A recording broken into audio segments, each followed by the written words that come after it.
Hey, what's up? It is a little bit sunny outside today and a little bit loud, but hopefully there's no issue with my mic picking me up. All right, so today is 5.5 years to the day that I made my first credit bureau stall tactic video, and we're going to talk about the ones then, the ones now, how it actually affects you and what you can do about it. Because guess what? It's real. It is a real thing, them not responding to you and them getting you to stop. Because guess what? Isn't it free for the bureaus to just not respond to you, and eventually, because you get frustrated, you're gonna go away and they're gonna win? That is their stall tactic now, right?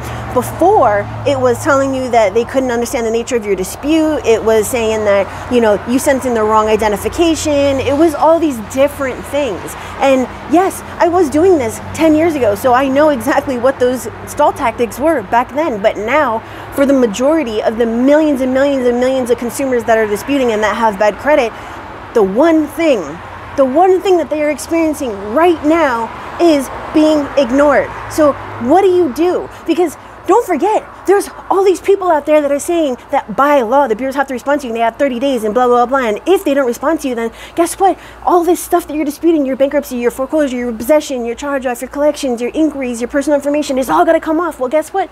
The one thing that they're not telling you, the whole other part to this, is that you have to hold them accountable, right?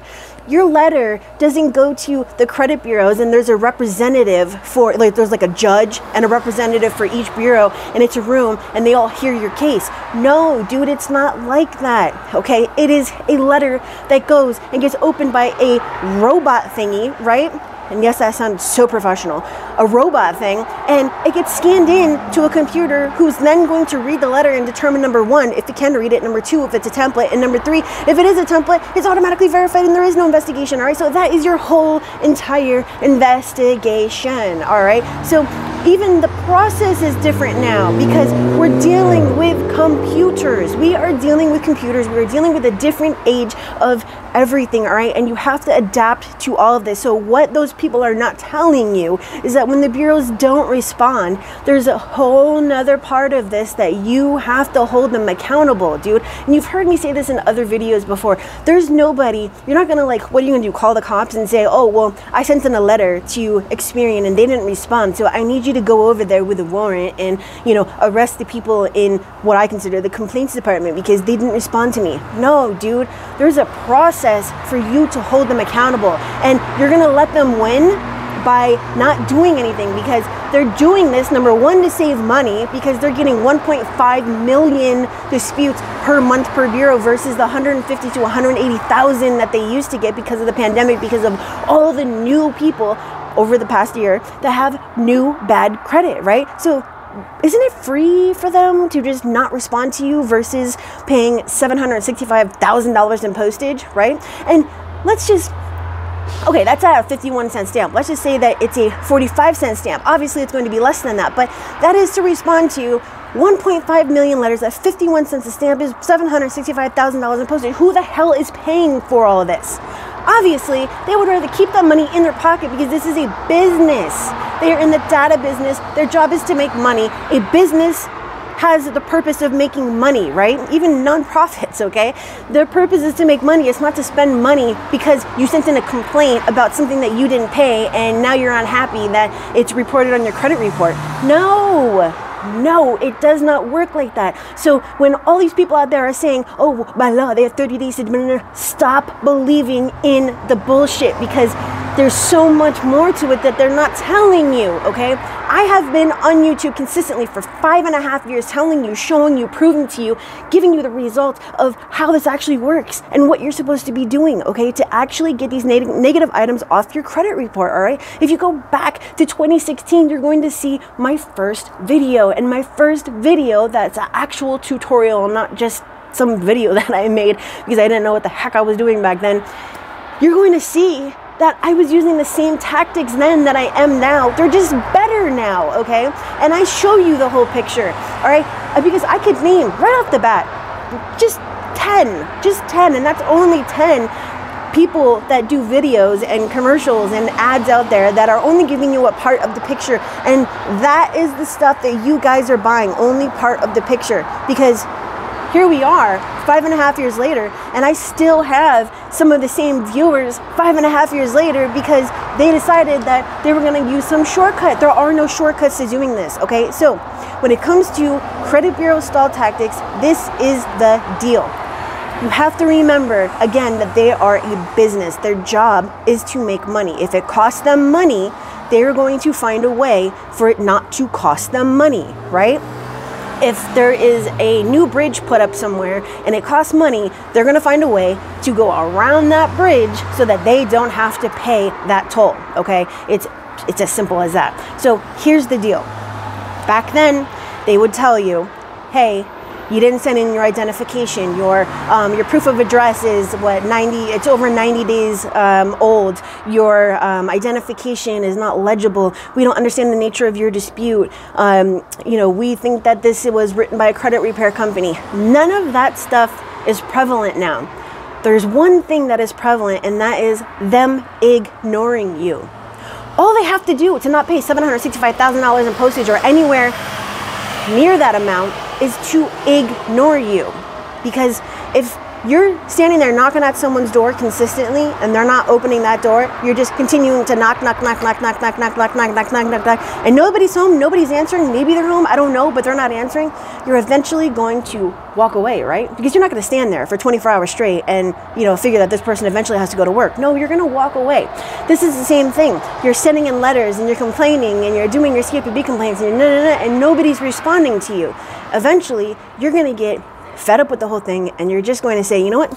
Screw this shit. And you're going to just walk away. This is absolutely no different, okay? Their job is to frustrate you, okay? To get you to stop disputing, for you to say, hey, I'm going to find another way to do this because this is just not working out, and to stop disputing, to stop costing them money, right? And one of the biggest ways that you can stop costing them money is for them to not respond to you, because they're not having to pay man hours, use their computer to send, process the letters. They don't have to pay for the postage. And guess what? Even when you are getting electronic notifications, which does not work out for you in any other way other than you thinking that it's convenient, okay? It plays all into their automation system, all right? Even that costs them money. Every single time they send out a notification, an email, all that kind of stuff, it costs them money. So all they have to do is not do anything, and you're going to get frustrated and you're going to go away, because that is their job, and you need to understand that. So when you are getting frustrated and you're saying, hey, I don't want to do this anymore because I'm not getting anywhere, all you're doing is letting them win. You have to continuously send in your dispute. You have to be persistent. You have to be consistent. You have to maintain all that specific timing in between your dispute letters, because eventually your plea, your case, your disputes, your investigations, all this stuff is going to be heard. But if you don't put the work in, the time and the effort and the consistency, none of that's going to happen. None of that is going to happen. Imagine standing at someone's door and just consistently knocking.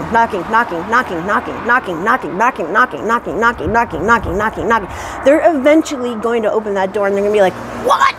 What do you want? What do you want? What do you want? I'm going to give you whatever you want. Just go away. Just go away. Just go away. This is no different. You have to be knocking at that door for them to listen to you, for them to hear you, okay? So again, we bring this all back to all these unrealistic processes and time frames and all of that out there. What nobody's saying, what nobody's keeping real with you, is the fact that you spent how many years, answer this question for me, how many years did you spend building up your credit initially? When you were 18, when you were 17, when you were 20, how long did it take you to build up your credit? Was it 6 months? Was it 2 years? Was it 5 years? Was it 15 years before you screwed up? And then how long was it that you screwed up your credit? Was it 2 years? Was it 5 years? Was it 10 years?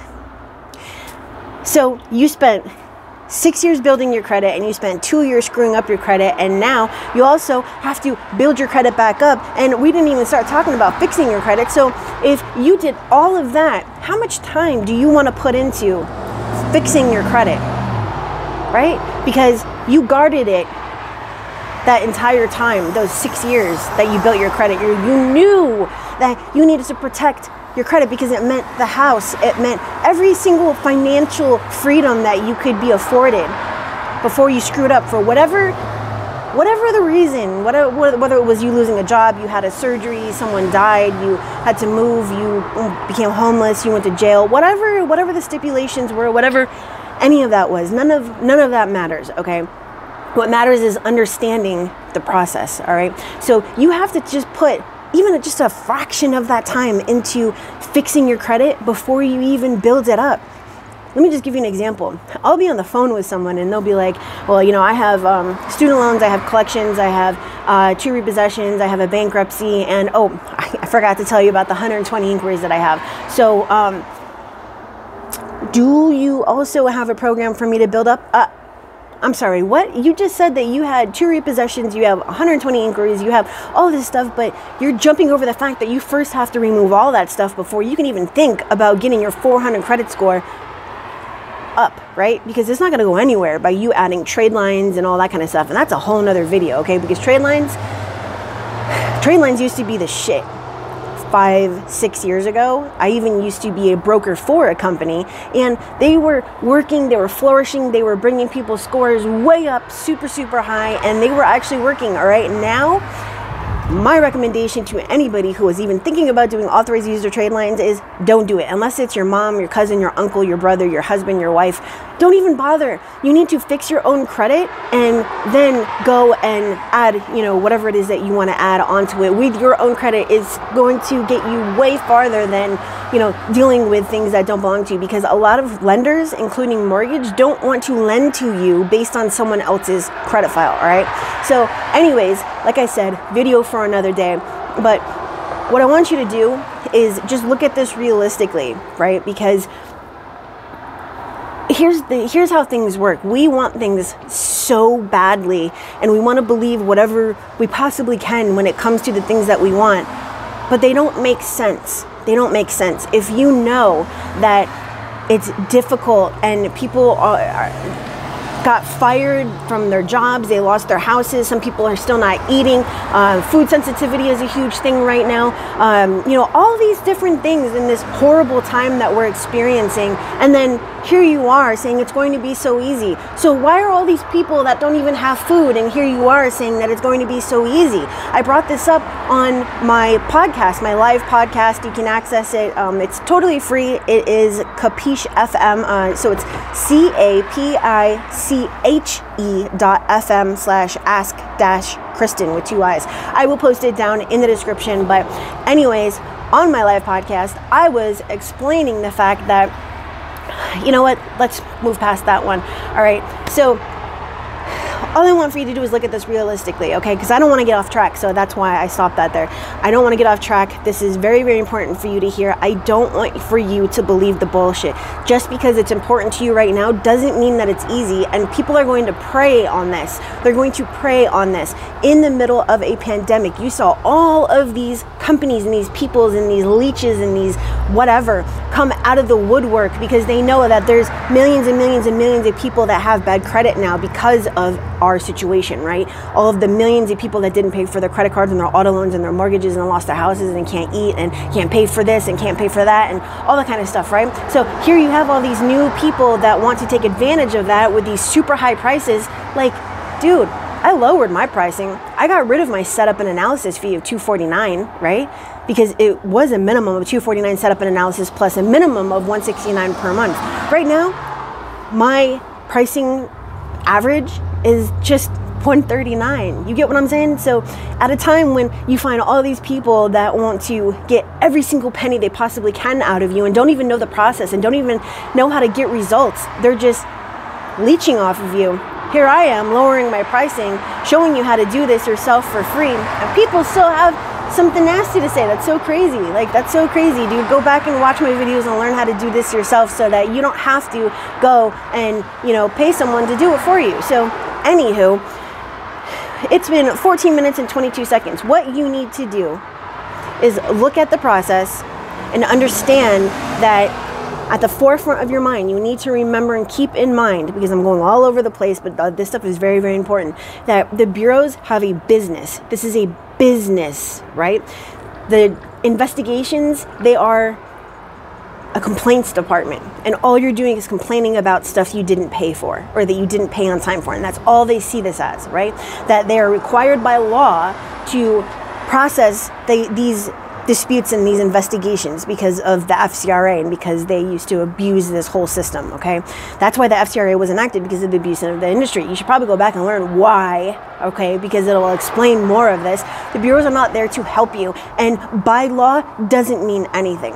Doesn't mean anything. Even if there was someone right across the street from me right now and I turned my camera this way and caught them on camera, you know, killing somebody else or ramming their car into someone else or running someone over or throwing someone into a ditch right there or driving the car over that gate and going up into the school over there, they would still have to be held accountable. They would have to be arrested. They would have to be processed. They would have to go to court. They would have to have an attorney explain that that's not what happened. And even though I have the proof right here on my phone showing that the entire thing happened and that there were, 60 other people that saw that same exact thing and probably also have it on their camera, because it's a process. It's a process. You have to hold that person accountable, that company, that organization, that whoever and whatever. These things don't just happen. It is a process. So having said all that, what you need to do is, number one, after realizing and recognizing that this is a process and you are not meant to win in this process, all right, you need to not only use factual disputes and all of that, but keep at the forefront of your mind that the bureaus are in business and their business is to make money off of your information. And the way that they do this is by keeping your information inaccurate, because the inaccuracy makes your information more expensive with your lower score, because it means higher APRs for that lender, right? So the lender is going to pay more money for your information because they make more money in that higher interest, okay? That is how this whole thing works. They're in the data business. They obtain, maintain, and sell your information, okay? So now that you know this, even though I've explained it to you like 400 bazillion times, what we also need to understand is that the way that we win by doing this is by maintaining consistency. I can't tell you how many times that people get on the phone and they're like, well, I'm just gonna stop because I've already sent in 2 rounds and, well, okay, what are you disputing? Oh, well, I've got like 3 charge-offs. Dude, you're not going to remove those 3 charge-offs that are reported on all 3 bureaus in 2 rounds. It doesn't work like that. Who told you it works like that? Why would it work like that? My lips are super dry, sorry. Who is giving this information that these things can just come off like that? I know it's not me. I definitely know for sure it's not me, because for almost 6 years I've been showing you and telling you and proving to you that it doesn't work like that, but there is a way to go around it, right? To get through it, to get over it. So 2 rounds, yay, I'm gonna give up. 2 rounds. No, stop believing the bullshit, stop giving up, stop letting them win. The only way that you stop letting them win is by stop believing the bullshit. And when you stop believing the bullshit, you can learn how to do this the right way and send the right disputes and get the results and move on with your life. But you're not going to be able to do that until